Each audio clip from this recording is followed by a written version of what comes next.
हाय दोस्तों, मैं मोहन और स्वागत है आपका लर्न फिनोलॉजी में and welcome back to our weekly current affairs quiz video. आज के इस वीडियो में हम 13 से 22 अक्टूबर तक जितने भी डेली न्यूज हेडलाइंस है उनमें से टॉप 10 एमसीक्यूज को देखने वाले हैं। अब इस वीडियो से आपको दो फायदे होंगे। सबसे पहला, जब भी हमको एमसीक्यू देखते हैं उससे जुड़ी जो न्यूज हेडलाइन होगी उसको हम रिवाइज करते हैं और रिकॉल करते हैं, तो इससे आपकी रिकॉलिंग पावर और बेटर हो जाएगी।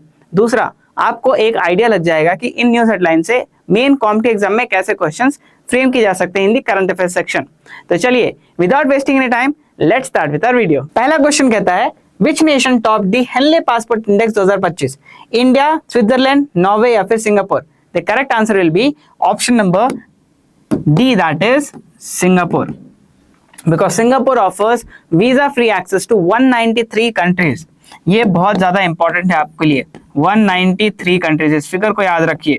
अब इंडिया का रैंक कितना है इसमें, ये भी आपको याद रखना है। इंडिया का रैंक है 85th।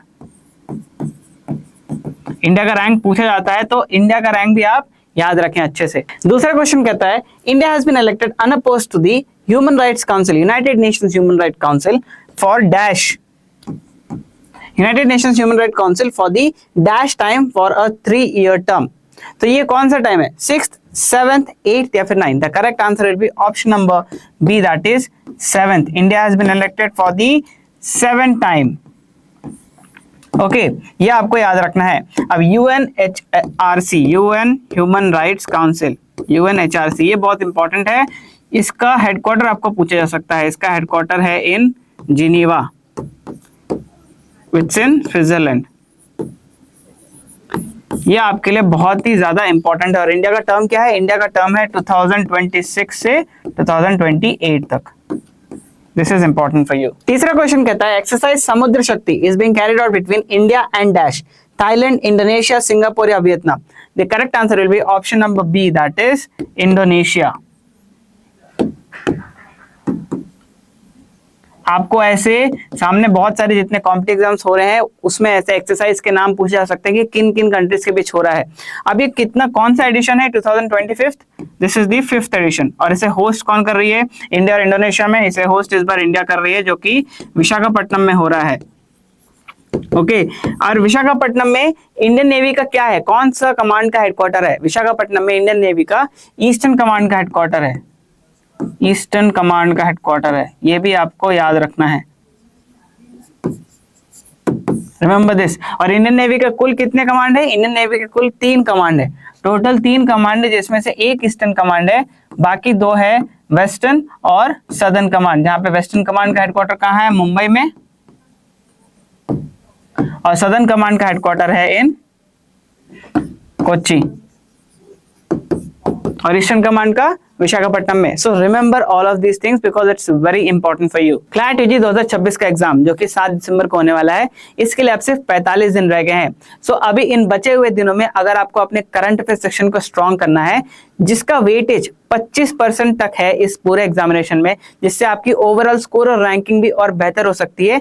अगर आप इसमें अच्छा करना चाहते हैं then you can check out our current affairs for law entrance का कोर्स। इसका लिंक आपको डिस्क्रिप्शन में दिया हुआ है। नेक्स्ट हम आ जाते हैं एक्सरसाइज इन रोकन is the first bilateral naval exercise between dash and dash. यहाँ पे 2 कंट्रीज के नाम पूछे गए आपको, Indian South Korea, Indian North Korea, Indian Maldives, India and Thailand. यहाँ पे इंडिया कॉमन है एक कंट्री, दूसरा कंट्री का आपको नाम बताना है। तो the correct answer will be option number A, that is south Korea. तो इसका आंसर क्या होगा, इंडिया, और ऐसे बहुत बार सवाल पूछे गए एग्जामिनेशन में, साउथ कोरिया। और ये कहाँ हो रहा है, ये हो रहा है बुसान नेवल बेस में। अब Busan naval base south Korea में है। आपको ये भी पूछा जा सकता है कि Busan naval base is in which country.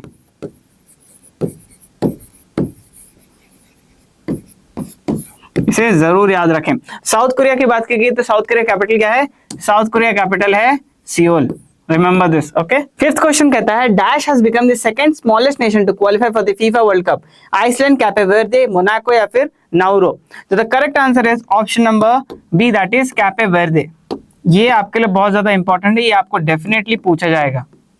अब आप मुझे बताइए, Cape Verde second smallest nation है to qualify for the FIFA World Cup, which is the first smallest nation to qualify for the FIFA World Cup? इसका नाम है Iceland. और ये 2018 में क्वालिफाई की थी for the FIFA World cup. अब ये जो फीफा वर्ल्ड कप की बात की जा रही है, ये इस बार कौन होस्ट कर रहा है?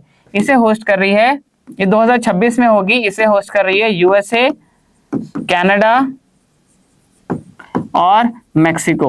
Remember this. और लास्ट फीफा वर्ल्ड कप कब हुआ था? 2022 में हुआ था, जिसे होस्ट किया था कतर ने। Qatar was the host. और इसे जीता किसने था? इसे जीता था अर्जेंटीना ने। Okay, remember this, Argentina winners थे। एंड देयर आफ्टर अगर मैं फीफा की बात करूं तो फीफा का हेडक्वार्टर कहां पे है? फीफा का हेडक्वार्टर है इन ज्यूरिक। ज्यूरिक कहां पे है? ज्यूरिक है स्विट्जरलैंड में।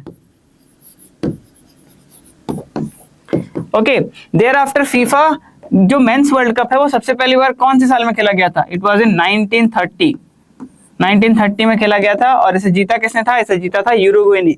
होस्ट भी यूरुग्वे ने किया था, जीता भी यूरुग्वे ने था। तो ये सारी चीजें आपको ऐसे कनेक्ट करके पढ़ती रहनी है। आप एक चीज को अगर पढ़ते रहेंगे और इसके बाद बैक ट्रैक नहीं करेंगे तो आप रिकॉल नहीं कर पाएंगे। अब यहाँ पे कैपे वर्दे की बात की गई है। स्क्रीन में आपके सामने कैपे वर्दे की जो कैपिटल करेंसी है वो भी आ रही है, उसे आप नोट डाउन कर ले, बिकॉज एग्जामिनेशन में उससे भी सवाल पूछे जा सकते हैं। You never know. The sixth question is who among the following was named as the ICC women player of the month for September 2025। आपको मंथ याद रखना है। ओके, सितंबर की बात की गई है, तो correct answer will be Smriti Mandhana, which is option number B. Okay, अब यहाँ पे हमने देखा women player of the month, right? So हम मेन की भी बात कर लें। तो मेन में Abhishek Sharma is the correct answer.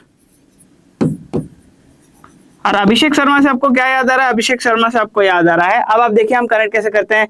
Abhishek Sharma से आपको याद आना चाहिए that he was the player of the tournament in the recently Asia cup जो कंक्लूड हुआ था 2025। ये आपको याद रखना है। अभी एशिया कप कहाँ पे हुआ था? ये हुआ था यूएई में। यूएई में क्या है? यूएई में आईसीसी का हेडक्वार्टर भी है।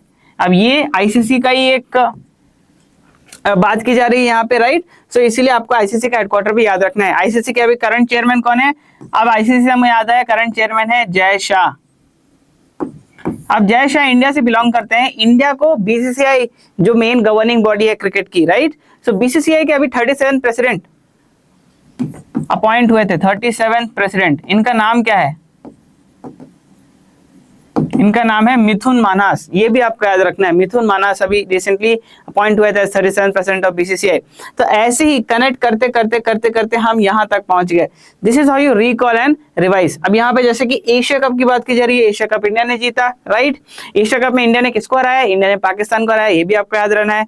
तो this is how you recall and revise for the competitive exams in current affairs. सातवां क्वेश्चन कहता है which are the following ship building entities was recently awarded the mini ratna status? Cochin Shipyard Limited, GRAC, Hindustan Shipyard Limited या फिर Mazagon Dock Ship Builders Limited? The correct answer will be option number C, that is Hindustan Shipyard Limited. अब यहाँ पे हमने एक term देखा that is mini ratna status. So हमारे देश में जो सीपीएसएस होते हैं उनको कुछ रत्न स्टेटस दिए जाते हैं based on their performance and financial criteria. क्या क्या होते हैं रत्न स्टेटस? ये होते हैं Maharatna, then it comes to Navratna और अंत में mini Ratna.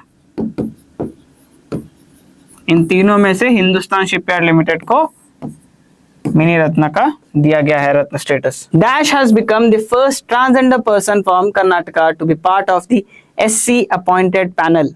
अक्काई Padmashali, Manjamma Jogati, Trinetra Haldar, गुम्मराजू, K Preethika Yashini? The correct answer will be option number A, that is Akkai Padmashali. ये आपको नाम याद रखना बहुत ज्यादा इंपॉर्टेंट है। Then we have who among the following has been named as the new FICCI president? The correct answer will be option number A, that is Anant Goenka. And the last question of this video is World Food Day is observed on 14th October, 15th October, 16th October या फिर 17th October?